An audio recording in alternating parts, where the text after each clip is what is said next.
Danielle Mink is the Director of Accessibility and Wellbeing here at the college. So I'm Phil Mark. And so we will be your host / MCs for the next 3.5 hours as we do, hour and a half as we do the GÜD Talks. I just want to remind everyone in the room and everyone online that we are recording. The recording has started. And each presenter has 6 to 8 minutes or so to present on a specific topic.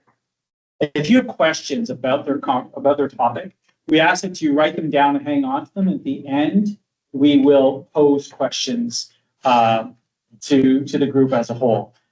Some might have to leave, and we will hang on to those questions and share it with them after they've left, and we promise to get those answers back to you.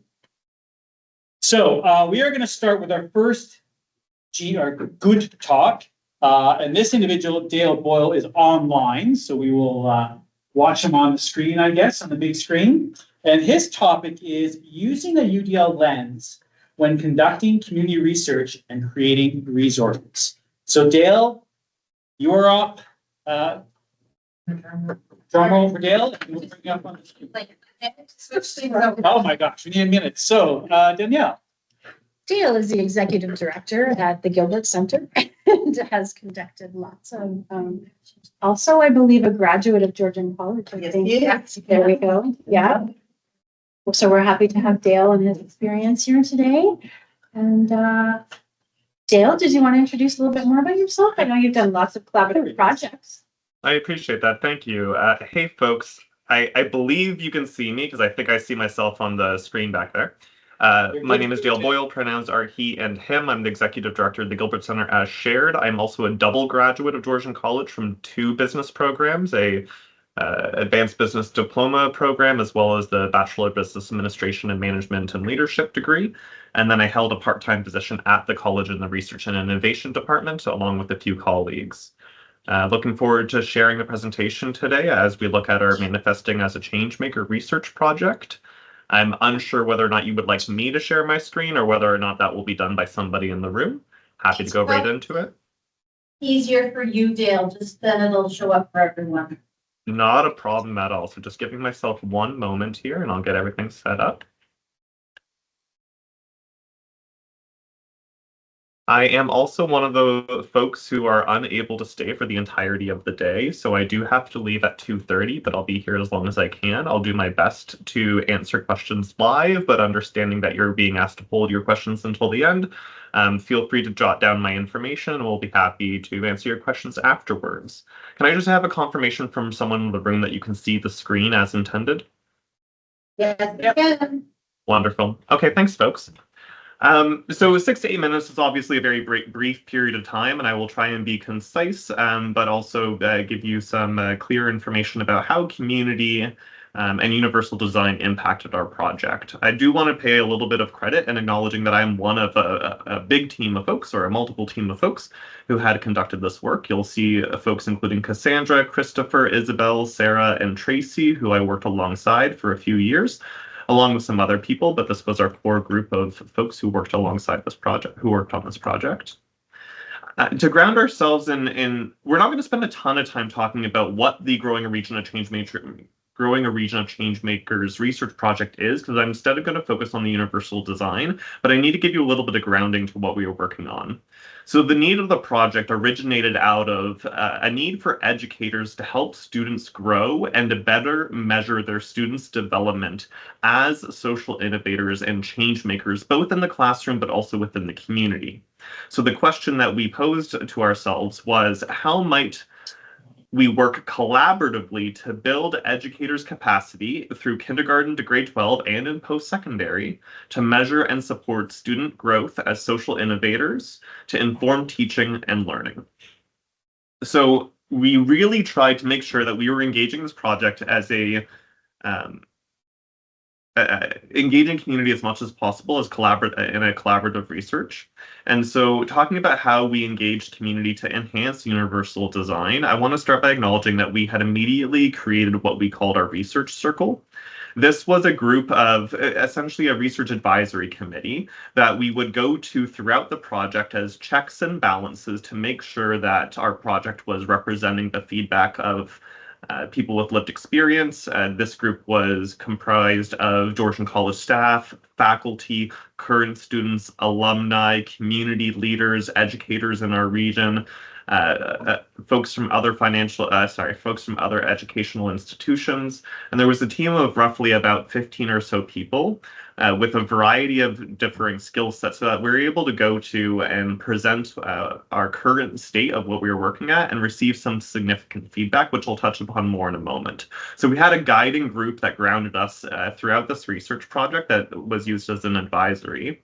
But the other ways that we also engaged community was we tapped into Georgian College's research analyst program, and we had students each semester come and join our project so they can contribute to the work as a part of their program. We also hosted a series of focus groups. We had roughly 100 folks attend the focus groups. They were both in person and virtual. There were some complexities around post-COVID focus groups, particularly online. However, we struggled through that and we figured out some good lessons. There were findings confirming a broad understanding of how these skills associated with change making. And even though there were some perhaps frustrations in going through a virtual focus group process in a post-COVID world, it was incredibly important so we didn't live in our echo chamber of our research team in creating these tools and resources.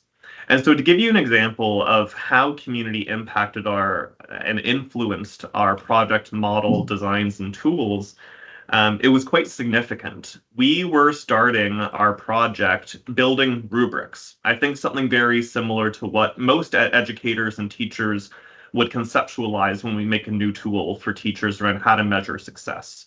We think of starting somewhere with a competency criteria, whether or not they're emerging in that skill, developing or transforming or performing at a high quality, and that ended up scoring the individual.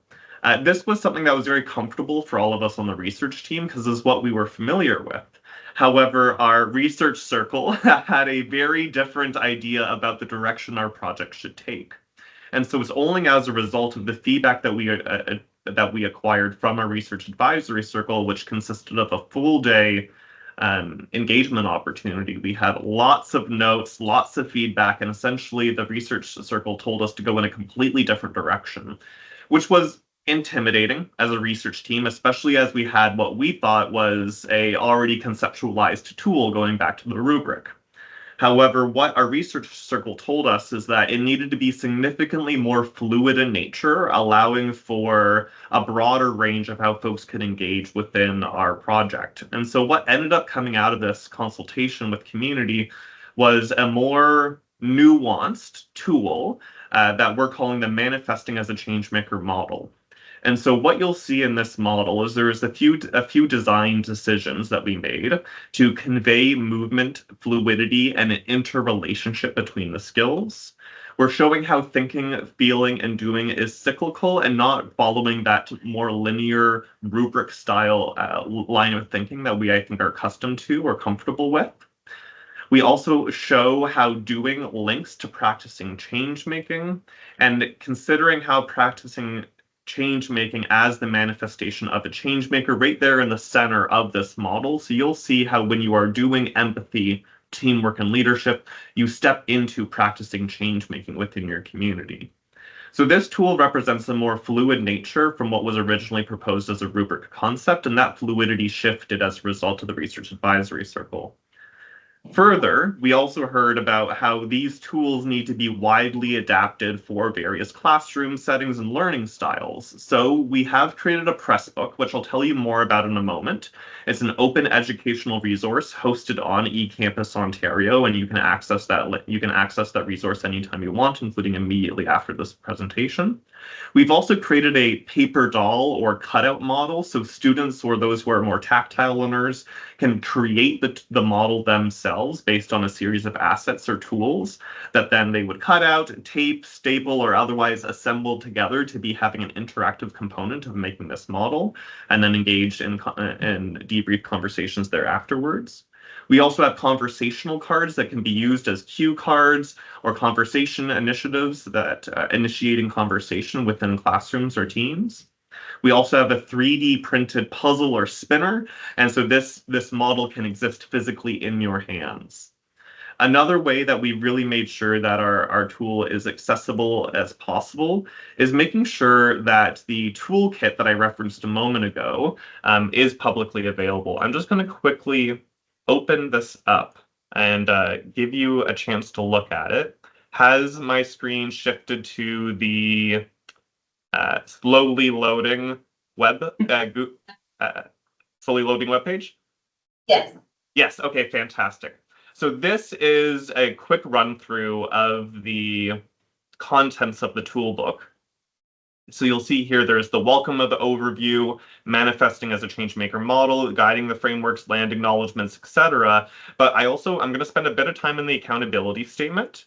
And then I'm going to walk through a little bit that we've got our introduction, we've got the development milestones, including for lower elementary school aged children, upper elementary school aged children, secondary schools, a deeper dive and additional resources, and then breaking it down into each of the subcategories. So empathy guides, supporting empathy statements, again, preschool, elementary, secondary, post-secondary, and so on, to really capture, and that model is replicated across teamwork, leadership, and practicing change making. So it's accessible for a variety of ages and student experiences. Going to the accessibility statement, though, you'll see here how this tool was designed to be as widely accessible as possible. So not only have we adhered to the apologies, folks. So I'll go back to the other screen. Not only have we adhered to the Web Content Accessibility Guidelines 2.0, which helps with system navigation for e-reader technology and keyboard navigation, alt tags, and video captionings, what we've also done is make sure that there's resources available in a variety of formats. So including to the web version, there's also a PDF, an e-publisher for e-readers, for Kindle books and other editable files. So folks can get access to these tools and use them within their classrooms or school systems or otherwise as flexible as needed. So going back, again, very high level conversation here. In recap, we essentially designed our tools and our model, again, with a continuous participatory action research model that used community at the forefront of our research advisory circle, of our focus groups, using student populaces and connecting with other service providers in our region. Unfortunately, I'm unable to stay for a longer time today, but we do have an email that our full team monitors, cmtoolkit@georgiancollege.ca, where I would be more than happy to answer follow-up questions, send you additional resources, and speak to how universal design has been a cornerstone of our research project. I'm going to leave it over to the facilitators in the room to see. I can't read the room based on the size of my online zooming in here. But I'll leave it over to you to see if there's any immediate quick questions or whether we're passing it off to another facilitator at this time. Thank you, Dale. We're passing it on to another facilitator. Of course.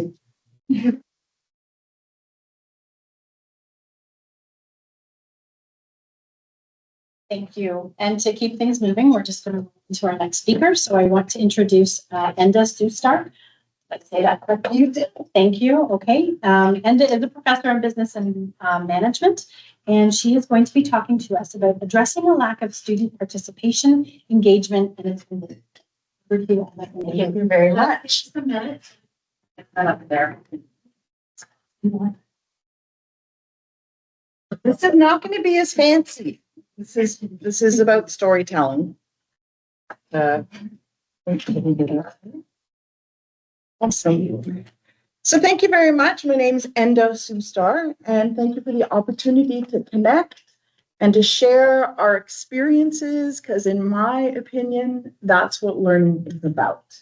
So I'm going to approach this segment in 5 components. 1, what I believe. 2, the problem. 3, thinking about the problem. 4, the solution to the problem, and 5, the result. All of this in 7 minutes. Let's go. So what I believe, my epistemology is based on social constructivism. In English, this means what I believe how learning works, how knowledge is created is between us. It's a shared relationship. And that learning happens through social interaction with each other. And as individuals, we create meaning through groups and interactions. I fundamentally believe that we learn with and from each other. The problem with this belief, it doesn't work when people aren't in the space with you. It doesn't work when people don't show up. So this was the problem. Harking back to winter 2023 and summer 2023, I teach at the college. My teaching rotation is in winter and summer semesters.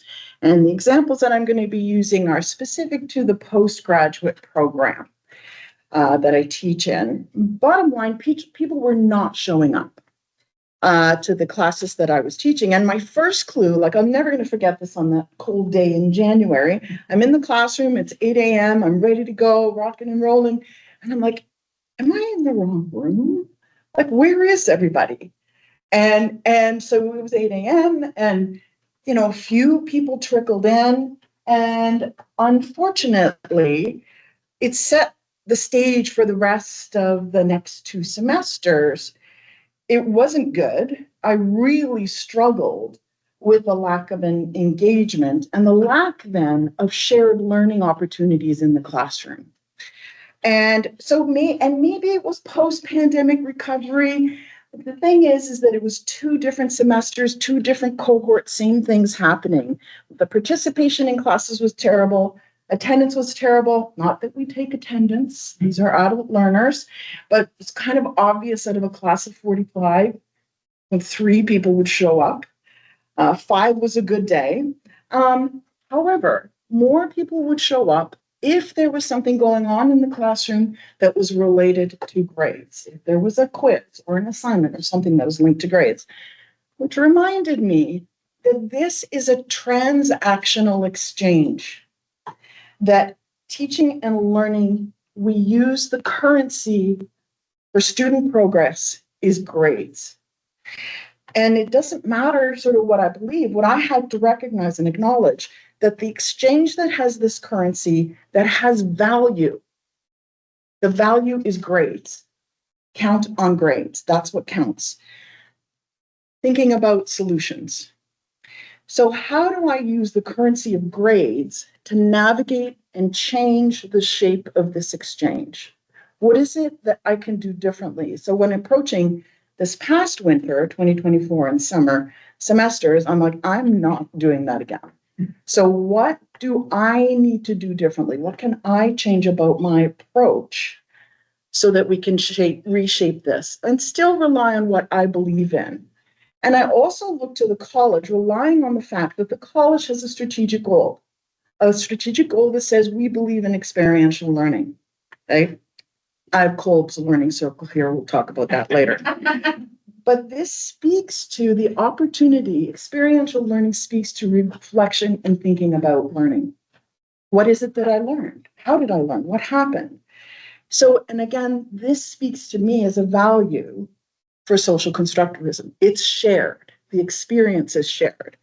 So I needed to look with what is within my scope of control. How do I change this? How do I make experiential learning happen in the classroom? And of course, I decided to use the currency of grades in exchange for an experiential learning tool in the classroom. So what's the solution? I went old school and implemented an in-class experiential learning component by using the tool of the ticket out the door. And it's not new, it's not revolutionary, it is pen to paper, it is a reflective tool. And at the end of each class, students have to hand in a handwritten note, and in exchange for handing that in, this is the transactional exchange, they get a mark.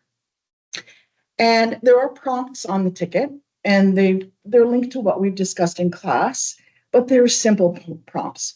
What what surprised you? What's new? What color is the sky? We talked about workplace harassment. What does respect mean to you? So very simple components. I did use a couple of think, pair, share opportunities as well for the tickets, but the evaluation of this is not about the content. I read them, but the grade is assigned for handing it in. And I'm not testing or evaluating what is written. I am curious to know what you think. What's going on? What do you have to say? And they have to stay to the end of the class to hand it in. If you don't hand it in, you don't get a mark. And most importantly, it's low stakes, it's low value. So the risk to the student is low. It's 1 mark. Low risk, low value, high reward. And it pays to show up. You hand it in, you get a mark.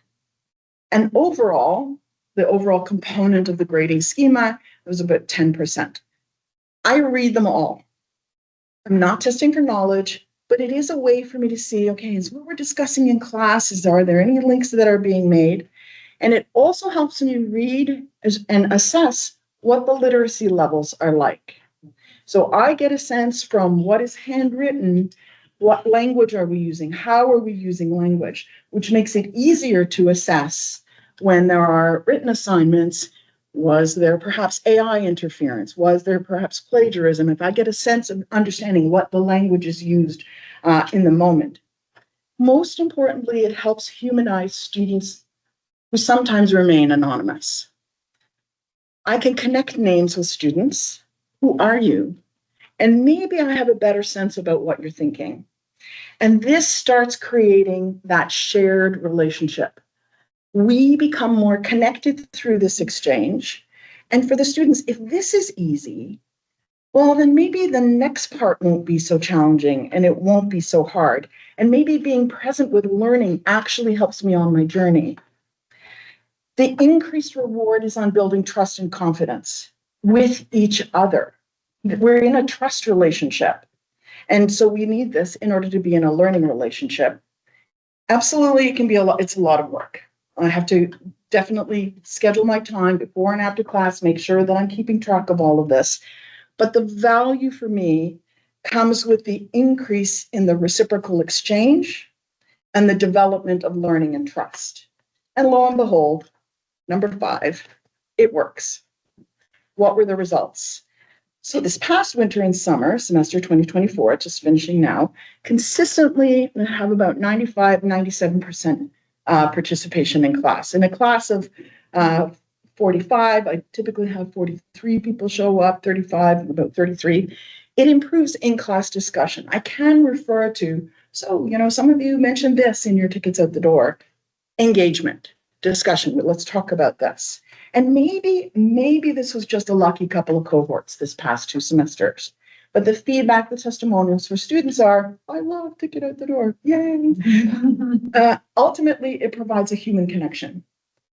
And I'm happy because I know who the students are. Who are you? And I have to appreciate what they're putting into their learning in the classroom. This feels much more reciprocal and engaged for both of us, for me and the student, as we interact with each other. And rather than dreading the emptiness of a vacant classroom, I'm back to embracing the fullness of the relationship and the shared idea of learning together. The end.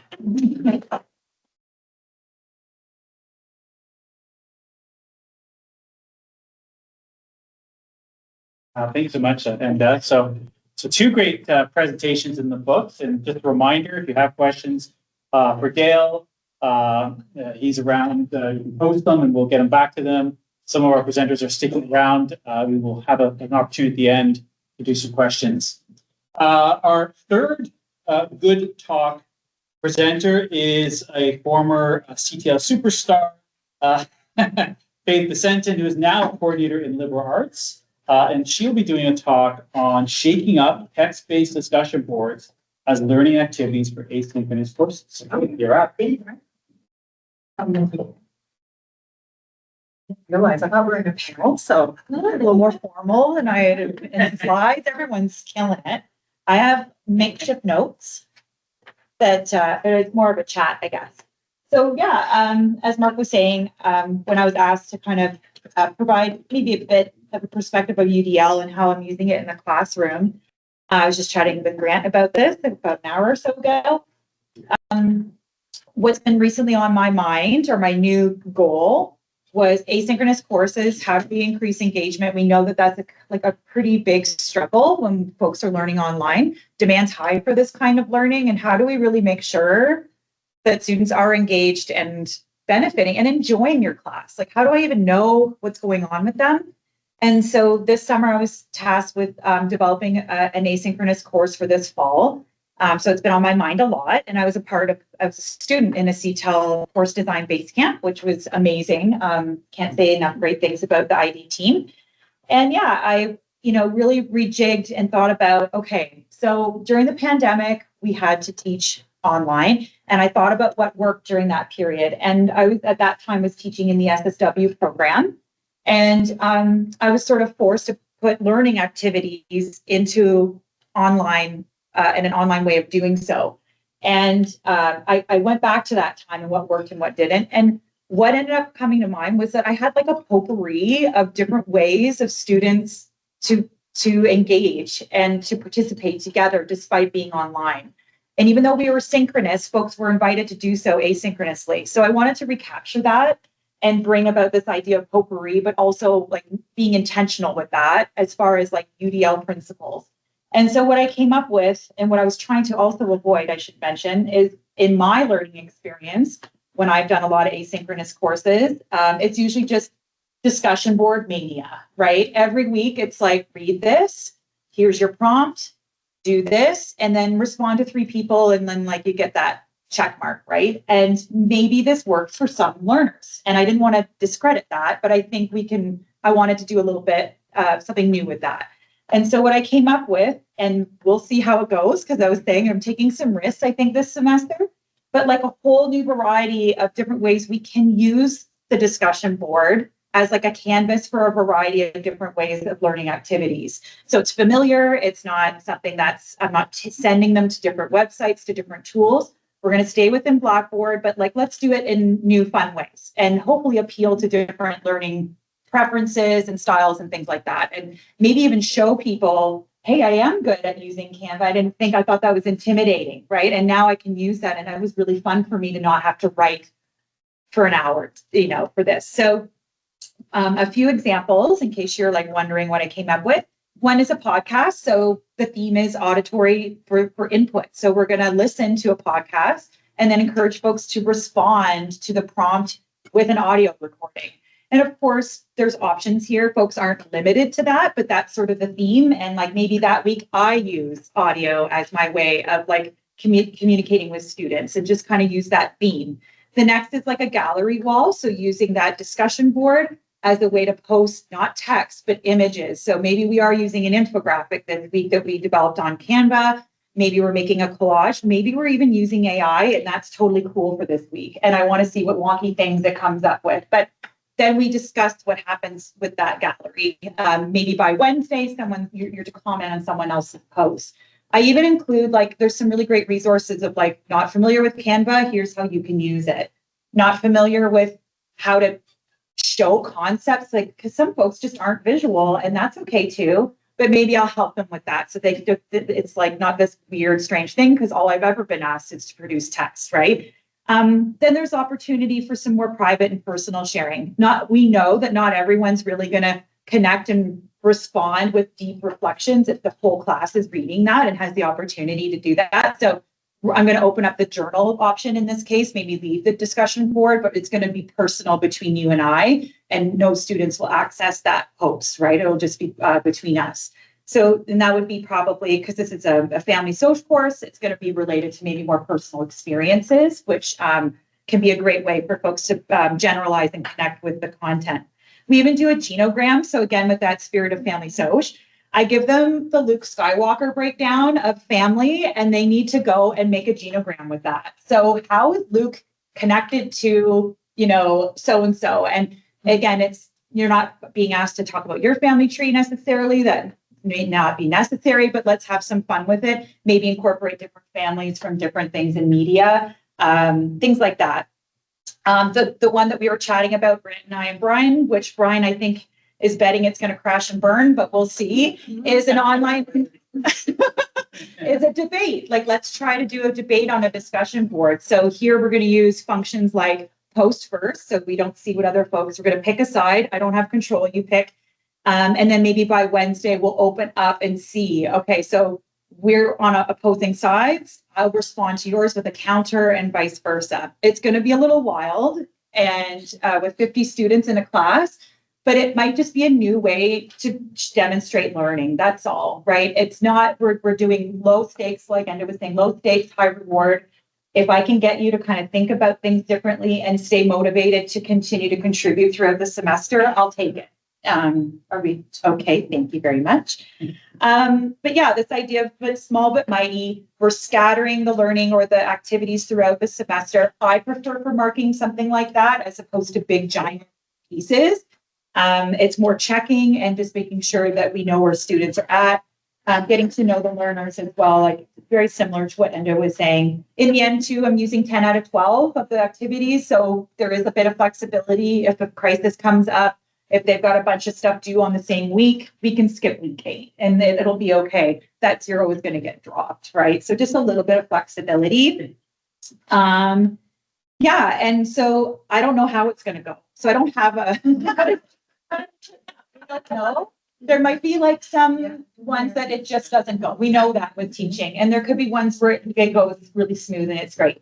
But, you know I can poll the students at the start, maybe get a vibe for where their strengths are and tweak some of these before they roll out in time. But yeah, stay tuned. But that's it. The potpourri of UDL, I guess, is sort of the theme there. So thanks.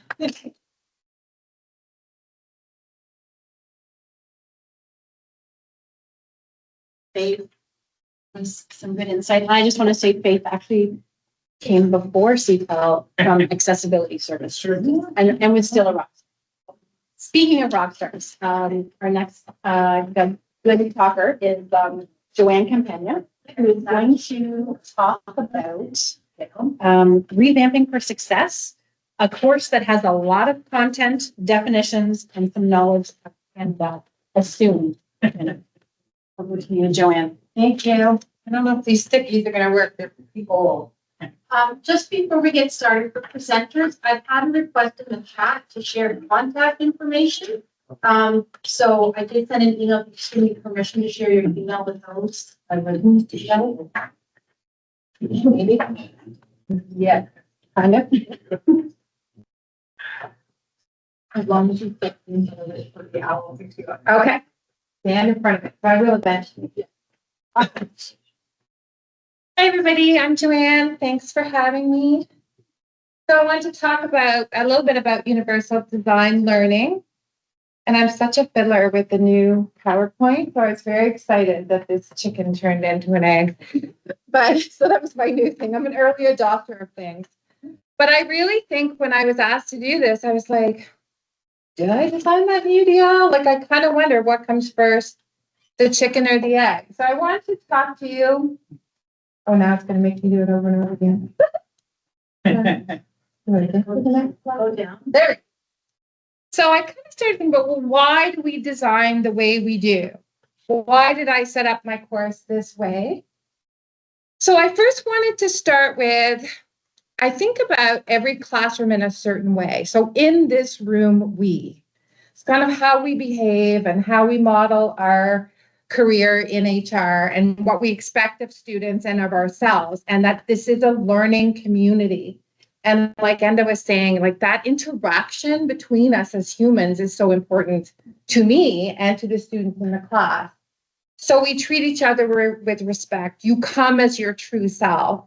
And I'm the guardian of that, but we are the creators, the co-creators of that together. So I feel like I try to set that stage, and we're going to achieve great things, and we're going to design things of our own, and it's going to be kind of fun.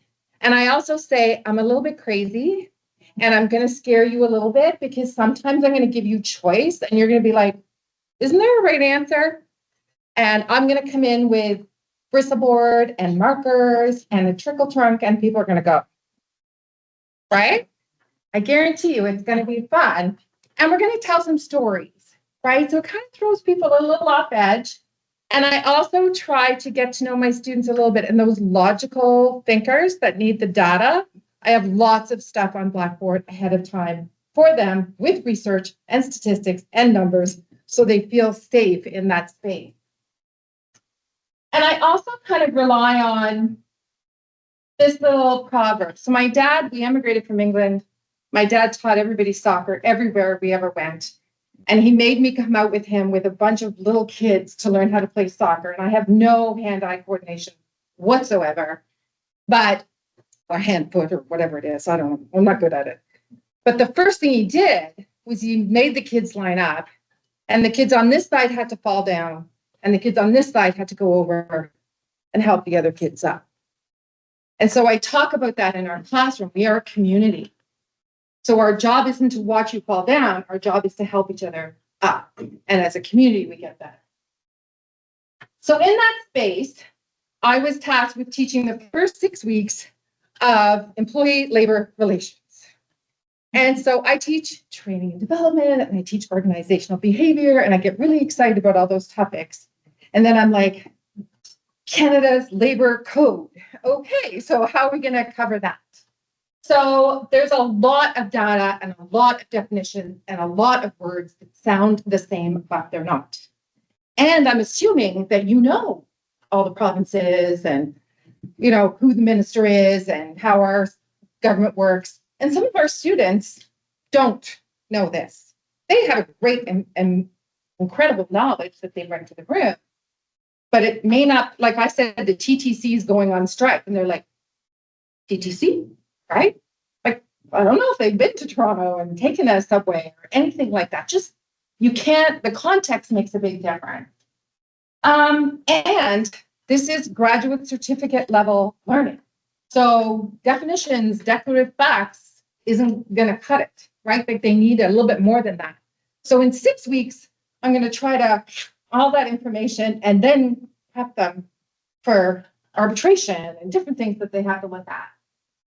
So they're graduate certificate students. There's about 45 to 50 of them in the class. 80% of them are international students. They were in second semester. This was this summer. First time I tried it, like Faith was saying. Not really sure how this is going to go. We're going to give this a try. And summer semester is different. Students feel different in the summer, I think, right? There's nowhere to buy a coffee. Like there's different, it's a lot quieter. Like there's just a different kind of a little bit of a tone. So I feel like I want to do a bit more for these students to create this community in this sense of learning and make it fun. So I had this 10% assignment space to fill, and I have taught this course before, and I looked at some old materials and some things, and people had lists of definitions, and like Enda, I was desperate for them to come to class to talk about these things. And I also wanted to have a guest speaker. So anybody here knows Mary Spencer, she's fantastic. So we were trying to talk about the management side of unions and the union side of unions. So Mary was coming to talk about this. But as most professors, I'm terrified that I'm going to invite her and there's nobody going to come and I'm going to be embarrassed. So that can't happen. So I needed them to come to class. So we came up with this solution. So they had to come to class to earn the 10%. And we were going to do a little bit of my assignment. We're going to have a guest speaker, and then we're going to do the conclusion of my assignment. So what I came up with UDL to me is like a buffet. And I say to my students, like my Blackboard shell is a buffet of stuff. The priority stuff, you used to be able to color code it. The red stuff you have to do. The orange stuff you should do, the green stuff is extra. So now I have a little optional box that they can not open if they don't want to know all the extra stuff. But this was have to do. So in this assignment, okay, I'll try to go fast. I have 2 minutes. They had an option. I brought the assignment with me. They got into pairs. They drew a number. The number was make a poster about this. Make an arbitration agreement. Make a model of it. Make a diorama. do a skit, create a Kahoot, create an interactive poster. So you could create an online poster, you could create an in-class poster. They had 15 to 20 minutes to do it. Oh, and a metaphor. That was one they really liked. So they had 15 to 20 minutes to do it. And then they were going to get a 15-minute break and they had to come back for Mary's presentation. After 25 minutes, they didn't want to leave. It was so cool. They picked a number, they got a thing, and this was my classroom. Like the one in the bottom right-hand corner in the top. Like Mary walked in, she's like, what are they doing? I was like, they're making a diorama, they're making a poster. One of the students made a strike sign about the TTC. So they made a headline newspaper article. Oh, and the big thing that they really loved was they got an extra bonus point directly on their final grade for being creative. And they got to present it at the end, and their fellow students walked around and took their pictures. So this is them explaining union density. So if it was colorful and had a graph and had a different way of information, this one was definitions, but it had to be interesting. I was like, I don't want no Webster's dictionary. I want something that looks like an image or a picture or something that makes you think of. And we had students, probably out of time, but they were so excited. There we go. Oh, my. Oh, just stop pressing the button over and over. My husband tells me that all the time. The student in the pink, like she's a lawyer in her home country. So when she went to look up Canada's labor code and it related to things she knew, she just got so excited. It was the most I'd seen her really get engaged about it. And we stayed 40, I think it was like 30 minutes after class to finish so that everybody could present and take pictures of each other's posters for their study. So it was pretty cool. Thank you.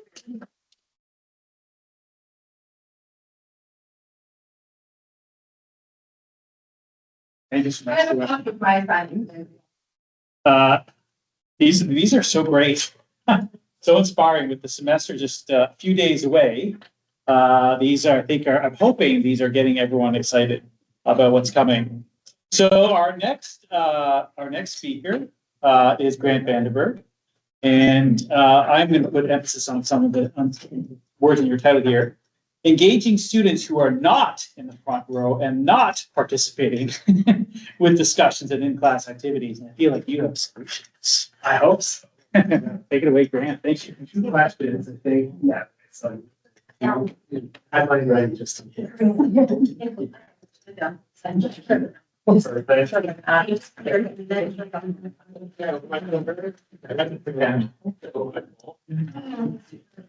It's on this computer. So, I mean, I'll just share it. No. Yeah. If that's quick. Okay, that's fine. No worries. We're adaptable, right? All right. Yeah. Let me know. Give me this sign and I'll start. Hold on, let me get some hope for you. No, that's okay. Yeah, I'll wait for you to. Yeah. I'll go get my water. Okay, I got pull up and we're ready for you. Okay. So. And you are all set. Perfect. All right. Assuming the owl is kind of where I should be, right? Yeah. I haven't done a GC Flex, so this is actually a first time thing. Hi, everyone. My name is Grant Vander Burg. I have a title slide because I'm so used to structure. You'll know that'll make more sense in a second when I tell more about myself. Oh, good. Okay, it's working. All right. So first, I'll tell you a little bit about myself just really quickly. I know we only have 8 minutes, so I'll be as efficient as I can. I'll talk about, or more so, we'll ask you about some of the challenges you face in engaging students, particularly those in the back, those who are not always raising their hand. I'll provide one solution that also has many solutions in it, which is kind of cool, and you'll see it's Boyle. Just so you know. And I have a contact slide, so of course, Samantha, I'm more than okay giving my contact info. I have a slide with it. So. All right, so who am I? There you go. My name's Grant Vander Burg. I'm a professor in liberal arts. I'm kind of an oddity. I come from a science background, so I teach more things like nutrition, science concepts, but I also teach like communication essentials. So it's kind of fun being liberal arts where I get to do like a little bit of everything, which I'm very grateful to be there for that reason and many other reasons, of course. I'm also core coordinator of general education. So I work with Mark Dorsey, who's the other coordinator, and I help do a lot of things with that. I'm still learning. It's still a new role to me, but credit transfers, lots of meetings, and a whole bunch of other stuff. And then I put a picture of the Founders Building where my office is because I didn't know what else to put in that space. So why not? All right, something about me. I also like to go to concerts. So a lot of my students, like when I introduce myself, I'm like, oh, I have 3 university degrees. I was in school for almost 8 years. And then I'm like, but I'm also cool sometimes, or I used to be, you know? So yeah, I love music. I love going to concerts. All right, the challenges. So I did have a poll. So this isn't active, but this is the poll I was going to ask you about. But basically, like, what are challenges you face in the classroom trying to engage students, particularly those at the back? So if this was active, you would be able to go in and answer it via Poll Everywhere, which is my tool today. And yeah, you can answer anonymously and you can upvote posts, which is one of the cool things. So I often tell students, like, upvote things you agree with because those will go to the top. And then I'll know kind of what's more important or what you all think is more important. And of course, I'll ask people in the audience. So if anyone, even if you want to raise your hand, even right now, what are challenges you face in the classroom when trying to engage those students at the back? Does anyone face any challenges in that regard? They're in the back. Yeah, just getting their attention. Yeah, just getting to them, right? Because we're mostly at the front of the class, right? I saw any other hands. I'll take 1 or 2 more. What about students that want to be anonymous? Right, and that's where Poll Everywhere is awesome, and I'll talk more about that in a second, is that you can set it up to be anonymous so students can answer without, you know, your focus on them or the whole class kind of looking at them, right? So it gives a lot of chance for students to participate in that way. Any other final challenges? Go ahead. Just sometimes you got students whose first language is not that of the instructor. So they lack confidence in communication or they lack the skill to get across. Right, particularly orally, right? So they would maybe some students are very confident in their writing skills, but less so in their oral speaking skills. So that's a great point. Thank you. All right, possible solutions. It's Poll Everywhere, and I kind of gave it away, right? But the cool thing about Poll Everywhere is I just talked about how there's like the upvote, downvote. So in the one I showed before, you would have written answers in text, but you can also do like a word cloud, which is cool. So if you want a more of an artistic approach or kind of a more visual representation, there's a whole bunch of different polls, and I'll talk about that in a second as well. All right, first I'll tell you, and I've kind of covered them a bit when I've answered your questions, but like why I use it. And in terms of how it approaches UDL is the anonymity. So like we talked about, some students, don't want to be the center of attention, right? Especially at the beginning of courses. So I find Poll Everywhere, I use it more heavily in those first weeks, like weeks 1, 2, 3, 4, because it allows students to kind of build their confidence. So for example, I might have a poll where I let them all answer anonymously in Poll Everywhere, but then I'll ask for volunteers to be like, who would like to expand on their answer? Or could you give me more details? Like everyone that kind of picked this one, could someone explain why or why you think that is, right? So it really lets you build the conversation versus like volunteer, raise your hand to answer. It gives them another option in that regard. This is a really big one. I almost put this as my number 1. Georgian supports this application. Show of hands, who's used Kahoot before in class? A few of you. Who now knows that Kahoot has a 10-person limit if you don't pay for it, and figured that out the hard way one day in class, right? So I had a Kahoot ready as a review activity, and then all of a sudden, after 10 students, other students like, I can't get in. I was like, what do you mean you can't get in? I was not aware that they had put a 10-person limit unless you pay. So I found out the hard way, which was a good lesson to learn, was try to use resources that your college supports. Because there is no, I can have a 50-person class and all my students can get into Poll Everywhere. And I do the the quiz one as well, which is kind of like Kahoot. So it doesn't have the music, but it does work. I have the multiple choice questions and there's points. So that's been a great substitute for something like Kahoot, where I've become so limited because I have so many classes with more than 10 students, right? So yeah, Georgian supports it. So luckily CTL also, you log in with your Georgian credentials, it's all within our system, which is nice. Perfect. And there's a variety of different polls. So as I mentioned, there was the one where you could ask a question and you can upvote or downvote questions. I usually tell students, please don't downvote questions. That's not very nice. Just upvote the ones you agree with. There's the word cloud. There's the one that's like Kahoot, where it's more of like a quiz competition.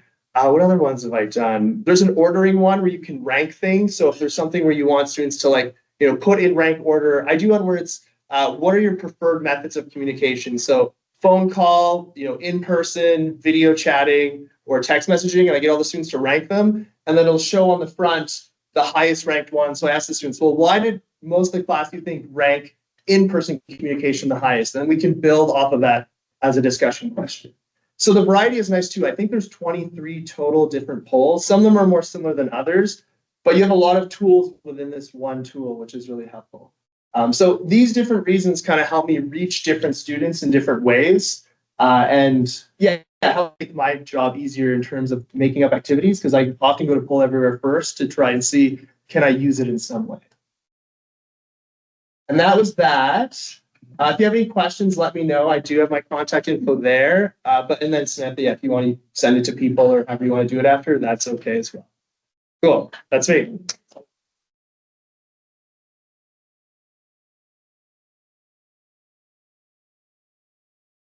No, that's okay. I had this.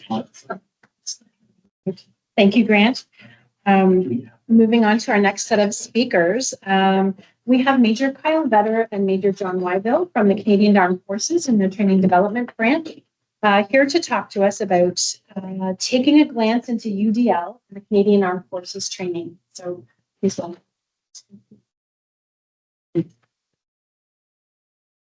So jump down my turn. Video in, so it will play, but I may have to start. Okay, cool. Mandatory exciting video.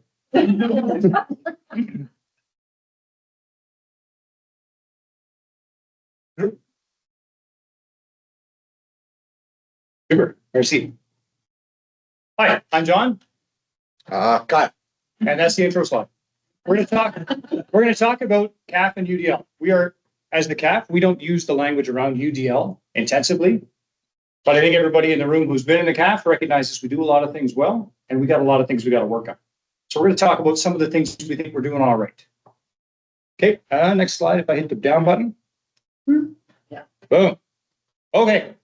So we design training in the CAF for people who come from very diverse backgrounds, all shapes, all sizes, right?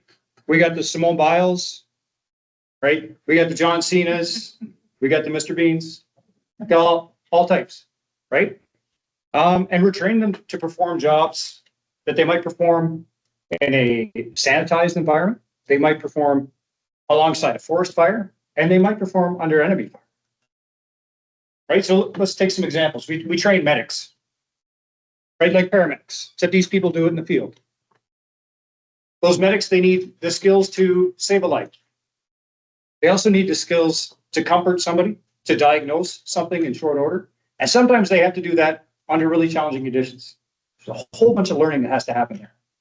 We also have material management techs, old supply technicians. It is not as exciting as it sounds, but it is. Right? Because these people are responsible for moving ammunition, food, critical resources, filling out all the right paperwork, using all the right codes and languages to get critical stuff from one country into another without getting hung up at borders, without getting hung up in harbors, taking it off, maybe an aircraft on a grass landing strip somewhere as the enemy is trying to hit them with mortars, and they're trying to get this equipment, the food, the ammunition, the vehicles into the hands of the people who need it. So, learning experiences we provide to our CAF members, we've got to meet them where they're at, right? And like I said, they come from diverse backgrounds, so they're coming from different places. We have to meet them where they're at to bring them where we need them. So we may not use the language of UDL all the time, but we very often exercise the principles of UDL. What are you concerned? Perfect. Thanks. So what we did is we just wanted to touch on the basic principles of UDL and so how they relate to the Canadian Armed Forces. So really, at the end of the day, we use a wide variety of instructional techniques, assessment techniques that encourage engagement with the content. That engagement is going to be learner to learner, learner to content, or learner to peer. In a lot of cases, subject matter experts specifically. We have an expression in the CAF, and it kind of goes, you sweat in training so you don't bleed in battle. And really that means that we are emphasizing creating training that is realistic to the job. We're leveraging all sorts of techniques that are tailored to the content, tailored to the training style. As simple as interactive lectures, all the way up to, as you can see in the image there, flight simulators. We have collective training exercises involving thousands of people that take place every year in the prairies as confirmation exercise before they deploy in real life operations. We really leverage these things because of the important nature of the work that's being done out there. We need to ensure that the members are ready and able to perform those duties, not just as John said, the sanitized environment, but remote and austere environments as well. Representation, perfect. So really the CAF, it's critical that we have an inclusive military. We are greatly enabled operationally by our diversity. And the way that we leverage that is by focusing on inclusion in our training so that we can have such a diverse workforce. As we are operationally focused, we want to ensure that the people that we send representing our country, representing our organization, feel included, feel heard, and that we've done everything we can to make them part of our organization before we put them out forward. And I'll speak to you in just representation. We leverage that in Middle Eastern countries. We leverage women as part of our CIMIC, civil military cooperation, because women are now able to go speak to local population, whereas a male soldier would not be able to. So, I mean, not only is inclusivity, it's good practice, it represents our sort of rich tapestry in our country, and it's also an effective operational tool.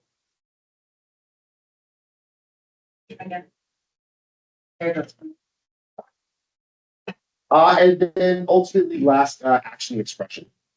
Again, as mentioned, we are an operationally focused organization. Our training is performance based, and everything we do is in that direction. So whether that is working with peers in a classroom, planning exercise, notional exercises, using problem-based learning in the case of a medical technician being deployed overseas. We're looking at all the resources available to us in a training and education capacity and leveraging them appropriately so that we can get the men, the women, the individuals in uniform trained to the standard required and then operationally deployed or even domestically deployed to leverage those skills. Oh, right. My paper says brilliant transition to video. So here's the mandatory, exciting 30-second or so video about something happening in the CAF. I assume the volume's on it.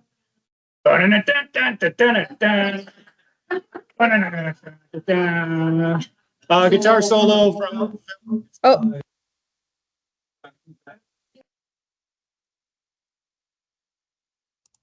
Kyle, you just lost the leg. No. The medtech typically operates in a dynamic environment, where changing conditions will dictate the most appropriate care provided to the patient. Accordingly, they must be prepared to adapt their clinical approach in managing hemorrhage to the changing situation. We will now cover the common mistakes made with tourniquet applications. Pain does not mean that the tourniquet is effective. Don't install a tourniquet and forget it. A tourniquet needs constant monitoring in case of rebleeding. A tourniquet placed over a joint or articulation. When installing the tourniquet, not wrapping the main strap completely around the limb and securing it in the rod locking clip.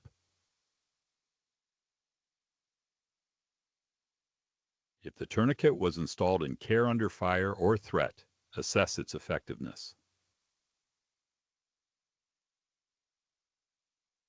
Applying the principles of UDL, we would perhaps start with talking about tourniquets, show the video. Written tests were done, they're qualified. Our medics are good to go, right? Here's your tourniquet, way you go. Be safe out there? Not at all. We have to engage them multiple ways. And for those who are stronger or moving heavier bodies, they'll have to practice different approaches than those who are smaller, right? Big, small, in confined spaces, all kinds of different ways we'd have to hit that. So lots of scenarios and lots of hands-on practice, lots of feedback from experts. That's how we hit them with the principles of UDL. That's the conclusion right there. Good. So, really want to make a couple of points. On Monday, we might be training the management of the application of violence because we are a military force. Sometimes we have to train people to stifle the enemy's efforts. That's a nice way of saying to kill other people who mean to do us harm. But on Tuesday, maybe we're training to move critical material, food, ammunition, right, to a place to prevent that fight from ever having to happen. Okay, so the dichotomy there and the attitudes and the skill and the knowledge required that we have to teach, we've got to hit them from all different angles, meet them where we're at, and take them where we need them to be so that they are operationally effective. The principles of UDL, while we don't use that language necessarily day to day, are 100% in play in the CAF. And of course, with tools like your website, that language is now at the tip of our tongue, and we can get better at doing it more intentionally. Thank you.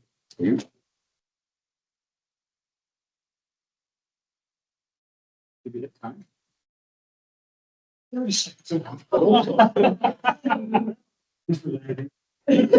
That's it. Name it on the pause deal. Major Kyle and Major John. Our next presenter is Erin Gilchrist, a professor from Health, Wellness, and Sciences. And their topic is using questions asked and answer technique to alleviate all students asking the same questions individually and support students in knowing what to do and not leaving assignments at the last minute. I think that's my favorite title of the day. I didn't actually give the title. Just wrote a Favorite title of the day. You're on. I think I just kind of sent Tracy a paragraph and I'm like, that's now my title. But I am a language pathologist, and so we're known to be a little wordy and hence wordy. But that's if I were to put it into more simple terms. So asked and answered, and how to kickstart assignments. So one thing I found was that I'd be, coming up with a syllabus. Did it change? On your hold on. So what was happening is I'd create my syllabus like we're doing right now, and where we lay out our 14 weeks, what we're going to do. And so what that kind of looked like, there we go, is, I'm like, there's the island. The island is the assignment. It's way out there. So right now it might seem like it's really far away, but it's something you have to do, and we're going to discuss it. And then what we'd have is I discuss the assignment a little bit closer, usually about 3 to 4 weeks out, and talk about the assignment, tell them what they need to do. So start swimming, start moving towards that assignment because it's coming up, and I'd explain it. And then what usually would happen is the day before the assignment, I would start seeing that half the time the assignment wasn't even open yet. Midnight that day before, I'd start getting some questions on it. And then sometimes I'd get these pleas of like, we have so much going on. I don't know what I'm doing. How do I do this? Can you please help me? And I was like, how do I make this better? Because we need more than 24 hours to do an assignment that, I've given you a month to do. That's me saying like, I gave you some time. So let's just learn to stand together. Stand up in this water and not drown. So what I decided to change. So I started to do asked and answered. So as soon as questions started coming into me, usually it would be by email. I use Microsoft Teams a lot, so sometimes in the chat. Sometimes after class, students would ask a question, I just quickly scribble it down. I would post right in the assignment the question that was asked and the answer to it. Right? So what I liked about that was all the students were hearing the same thing. It wasn't that student who stuck around late who then got the secrets, right? And they got the extra info because I gave them extra time, right? Everyone can see it. It's in the assignment. You all see it. What else did I say? That's just a screenshot of like what it looks like. I put right in the assignment. You see the asked and answered there. I do it right away, no matter how it came. And I'd use the language of students. Like if it came in an email, it's a student's question, how they worded it. That's also just a screenshot showing kind of how it looks. Sometimes I color code so you can see the different questions and answers. It probably looks blurry. It looks blurry on my little screen. but just to give you an idea of like how I put it and each time something comes up. One thing I found really tricky though over time is, like I said, students aren't even looking until 2 days before it's due maybe. So I wasn't starting to get some stuff. So after a couple semesters, I started to then be able to add questions from last year. So now as soon as I put up the assignment, I have a couple of the frequently asked questions up there. I also like to say in my own head, every time I do this, I say, "Fuck you." I frequently asked questions every time. So that's just for me. And if you're doing it, you can like, but asked and answered goes out to the students. But frequently asked questions go up. So it adds a lot of clarity. It's giving the students their own words back. So here I highlighted under yellow my assignment where it has like, this assignment has 4 different sections. I need you to do one. Pick A or B or C or D. And then there I have a question you asked. Do we have to do all the forms A, B, C, and D? Because sometimes I like to put it just be like, these are the questions I get asked. Like, just read through the assignment. Let's go back. Right? Because sometimes, here's how I think I'm being. I think I'm being like crystal clear. I think I've laid it all out there. But I know sometimes some of the stuff's going on in my head and it's not necessarily coming out in the assignment. So the students think I'm being more clear as mud. So I found this has kind of helped me give more details as we go along. So when I wrote it, the me who wrote the assignment is not the me who's answering the questions on the assignment. So it helps me rephrase things. How is it UDL? So it's just allowing students that maybe weren't comfortable asking in class when I'm talking about the assignment, that chance to ask. Those students who just need more time to percolate on things, to then be like, wait a minute. I found it does promote students to actually look at the asked and answered, because I'll say, please look at that first. And then I now get emails that say, I looked through the asked and answered and I saw that. I'm like, good, okay. Now I will start to read the rest of the question. Again, just using different wording. So maybe I just didn't word it the way they wanted to see it on the assignment. So it's just providing other ways of seeing things. And it's just allowing for more discussion. So I found since I started doing that, students already come in being like, oh, I saw somebody ask this. What did they mean? And it might lead to a whole other, discussion on it. So this is just linking it to the principles of UDL. It's presented in lecture, so multimodal. I'm talking about it. Then they get to see it. And then they get to see it in different formats. They might see that I've taken it directly off of chat. And I always take student names off. It's always anonymous. I just take their names out and I just stick it up exactly how they said it. Sometimes I leave the timestamps just so they see like this is when we're having these discussions. This came in a week before. This came in 2 hours before. So different modes that they're getting it. I copy it directly in so that they're hearing it in different modes. And then I use that to change how maybe they can give their presentation. So multi-means of action and expression. So then we do it for presentations. What different questions come up for presentations that I might be answering versus written documents? What type of questions come up for that? So I just found it's been a useful tool for whatever the assignment might be and whatever mode putting it.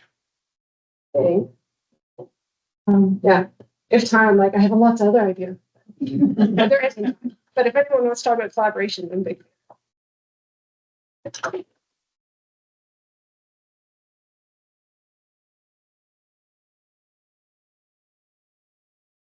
Thanks, everyone. Students, I'm going to take the back. Might take that home to my family. Our next speaker is Shayla Vander Burg, who is one of our own from Accessibility Services. She's an accessibility advisor, and she's going to talk to us about students, supporting students who have difficulty navigating traditional modalities when completing tests and assignments. Over to you, Shayla. Sure. Okay, thank you. Great. Hello, everybody. My name is Shayla. So as Danielle mentioned, I'm an accessibility advisor here at college, working with students with suspected or sometimes documented disabilities that might affect their the way they learn best. I also do some part-time teaching. So the majority of what I'll talk about today is sort of coming from an accessibility lens. but also from the lens of the classroom, from feedback that I've gotten back from students in both of the roles. So a lot of what I've talked about, or what we'll be talking about today, has already been brought up, which is great to hear. And again, it's just kind of building some flexibility into assessments and tests so that students have some autonomy and the ability to choose how they can best present what they've sort of learned. So again, today's just sharing some experiences that I've had in the classroom, as well as conversations with students from an accessibility point of view. So as we all know, our classrooms today are made up of groups of very, very diverse learners. So this could be different ages, different cultural norms and experiences, very different educational experiences. You know, you've got some students that have just come out of high school versus some students that haven't been in the classroom for 25 years who struggle to learn how to check an email, you know, much less how to log onto Blackboard and find the folders and what is Banner and what are all these other spots as well. Perhaps English might not be their primary language, very different learning styles. So even just from a learning perspective, regardless of whether or not a student is struggling with a diagnosed or suspected disability. And then of course, the students that, you know, we've met with or that we meet with in accessibility, talking about some of their learning experiences that they've had. And a lot of students coming into post-secondary for the first time, and I'll often hear, I don't know what I will need in the classroom because it's new to me, and that's completely understandable, and supporting them to sort of learn as they go. So some of the common test-taking accommodations that we see requests for in accessibility, that perhaps if we were to build in, if we're able to, a bit more flexibility around the test format, could mitigate potentially some of these accommodations. So some common accommodations that you probably are all familiar with might involve the use of adaptive technology for accessing the test, having more time to take the test and exam to allow for processing or perhaps stop breaks, ensuring that things are being delivered in an accessibly physically accessible location. Students who might have certain ergonomic needs to complete the tests, testing in a distraction-free room, having the ability to access medications during exams, alternative test time. So this might be for a student who's taking a specific medication. They might have certain times of the day where they can process information better. Some students, they request one test a day if they're accessing additional time or for different medical reasons, having 2 tests back to back. They could potentially be in a test center for 8 hours a day. Or students requesting paper-based tests versus online tests. So what if tests were administered online so that all students could log in and complete the test from a comfortable space of their choosing? A lot of students really struggle with writing their test in the classroom, which we all know for a variety of reasons. So what if they could, rather than booking it in a test center and ensuring all these different accommodations are accessible to them, be able to write the test logging in from their own home? Or they could book it in the test center if they wanted. And then they would have the items that they would need in terms of technology and whatnot, and being in a comfortable space. What if tests were open for a week at a time, allowing students to log in when they feel they're at their best? So again, the test could still be timed, but they might have a week or a 4-day period in which they can choose to log in on a Monday morning, or it could be a Tuesday evening when they're at their best. And that might be helpful as well for students who have sort of episodic type disabilities where they might have a really bad day, but tomorrow might be a better day, those kind of things. What if students had more than one attempt to complete a test? Would this enable them to learn from the mistakes they made in the past? So again, these are suggestions. It wouldn't be necessarily applicable for everything, but if you were to have 2 or 3 different versions of a test, could a student potentially have a second chance to complete a different test with different questions, enabling them to learn from mistakes they may have made on the first test? What if students were given a bank of questions to choose from, but only expected to answer half? Again, just allowing them some autonomy, some choice within those tests. Or something that has come up today a few times is different modalities within that test. So some multiple choice, some true false, some long answer, just again, building some choice in there, if it's possible.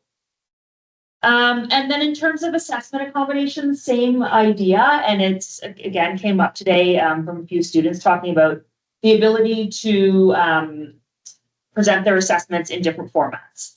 So one of the accommodations we often see are students requesting presentation accommodations. So rather than presenting to the entire class, maybe to a small group, maybe directly to faculty, or maybe they are recording a presentation and playing the recording for the class. Maybe they're part of a group and each group member has different responsibilities.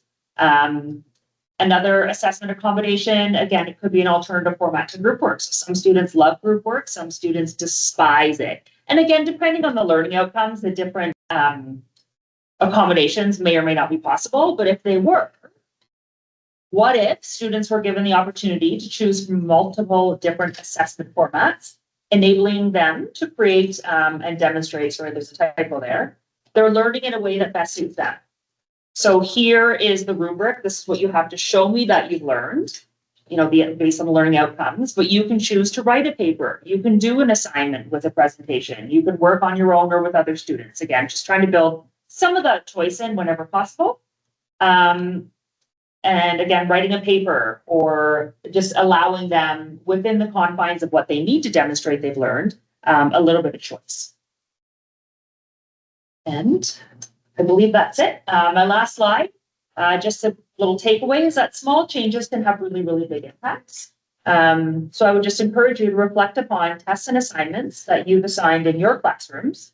And just to think about whether or not there's one small change that you could build into even one of those tests or one of those assignments that might build in some choice for students. That's it.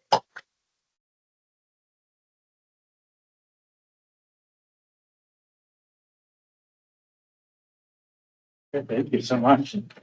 And we are now getting into our final GÜD Talk of the day.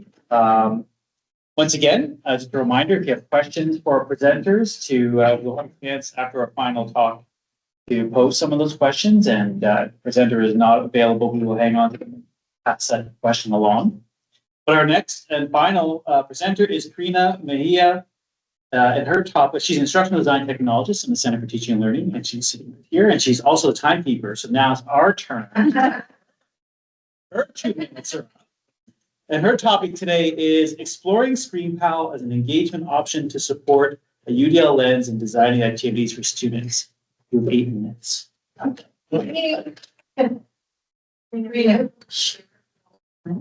Yeah. That's why I'm. Yeah.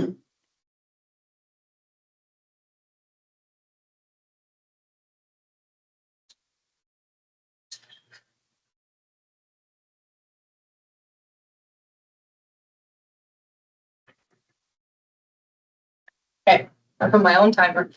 Hi, everyone. My name is Karina Mejia. I'm an instructional design technologist, and I work for Center for Teaching and Learning. I work alongside with GÜD nationally, and I am actually here to talk to you about Flip. With a show of hands here and using the raise button online, how many of you guys are familiar with Flip? Okay, I figured as much. And how many of you guys are sad that's fun? So I don't know if you're aware, but Flip, the website and the app no longer function. The website is still up for you to be able to download your videos that you have uploaded on Flip. You can also download your students' videos as well if you wanted to record them for yourself as well. But what I wanted to share is how we can convert that tool that we don't have access to. And it's not that we don't necessarily have entire access to it. It is incorporated into Microsoft Teams, but you have to use a classroom setting and you have to use the assignment tab. And that can be difficult for a lot of faculty or for anyone who's teaching who don't necessarily use Teams for the assignment portion. And a lot of those who use Blackboard here at Georgian College. So what we've been investigating and what we've been testing is ScreenPal. So with the show of hands, both online and in person, how many of you guys are familiar with ScreenPal? Okay, so a few. Okay, so ScreenPal is actually a platform that allows you to record your screen, record yourself in a video, and or record both. So if you wanted to record your sessions, your classroom sessions, you can record that and then have yourself recording, narrating the session as well. So why ScreenPal as a flip alternative? Because you can incorporate the video portion of it and then have your students comment with a video. It's very similar to Flip, and so what I wanted to share was that tool specific. So I will get to how you get access to ScreenPal in a bit, but this is the platform of what ScreenPal looks like. And so in ScreenPal, you get your videos, you have your images. So if you wanted to take a screen capture of your images, you can. And another cool thing about this tool is actually you can take multiple videos or screen captures and put them into what they call stories. So it's kind of like storyboarding and put narration towards it, and it can put up video for you as well. Another cool thing with this tool is that it has quizzes, polling, as Grant was mentioning. It actually has integration of polling in videos if you wanted to incorporate it into your videos while you are sharing the videos with your students as well. And so the specific portion that would mimic Flip is actually in your channels.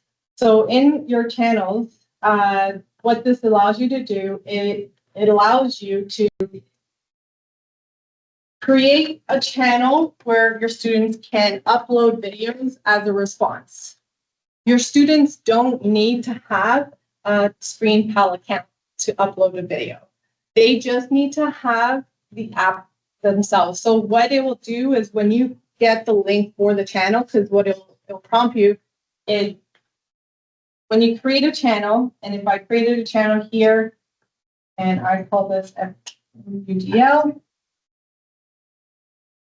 and then you can also customize it by adding a logo as well. You have to make sure that it stays as an unlisted or a public visibility, and that is so that you can gather the link. And when you gather the link, that gives the student direct access to this channel so that they can upload their video, and it gets prompted with a button as well. And so here you have to make sure that you toggle on the launch recorder button. Otherwise, it won't show up, and then no one can upload anything. You can have multiple videos in this, so the idea of why you have to toggle that button on is because you can use this as a library of videos in a course if you wanted to use it as well without any interaction. So I'm just going to close that and show you.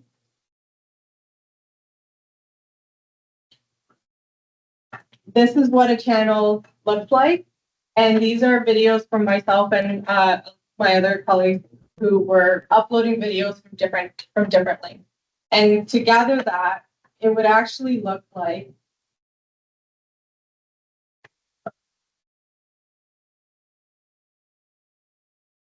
I'm just going to pull one up that I put.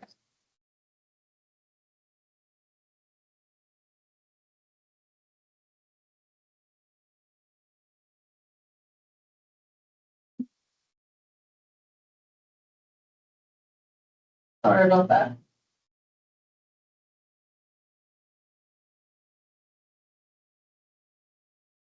This is what it looked like to a student.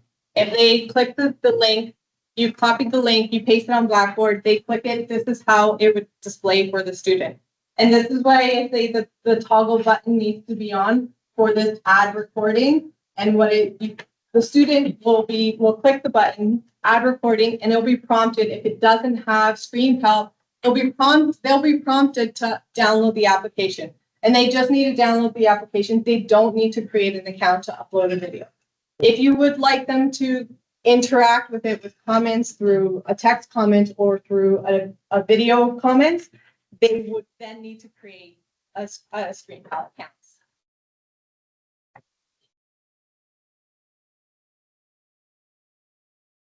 Now, for those who want more information on ScreenPal, just pop this into the chat.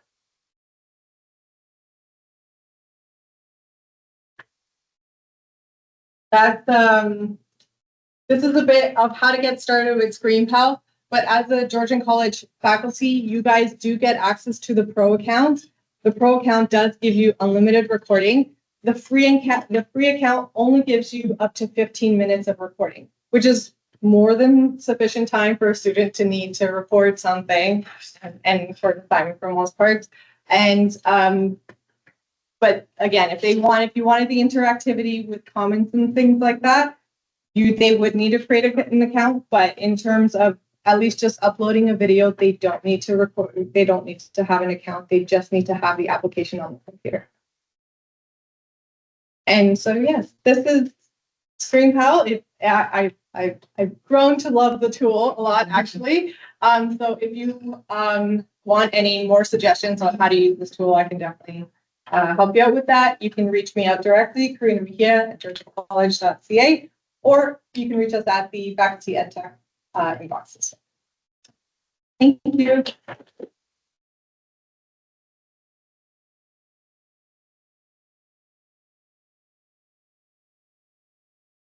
Okay, thank you very much, Karina.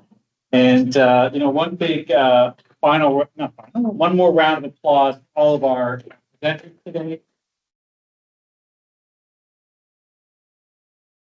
Thank Dale and Joanne, Grant, Major Kyle Vetter, Major John Weibel, Aaron, Faith, Shayla, and Karina for some great presentations.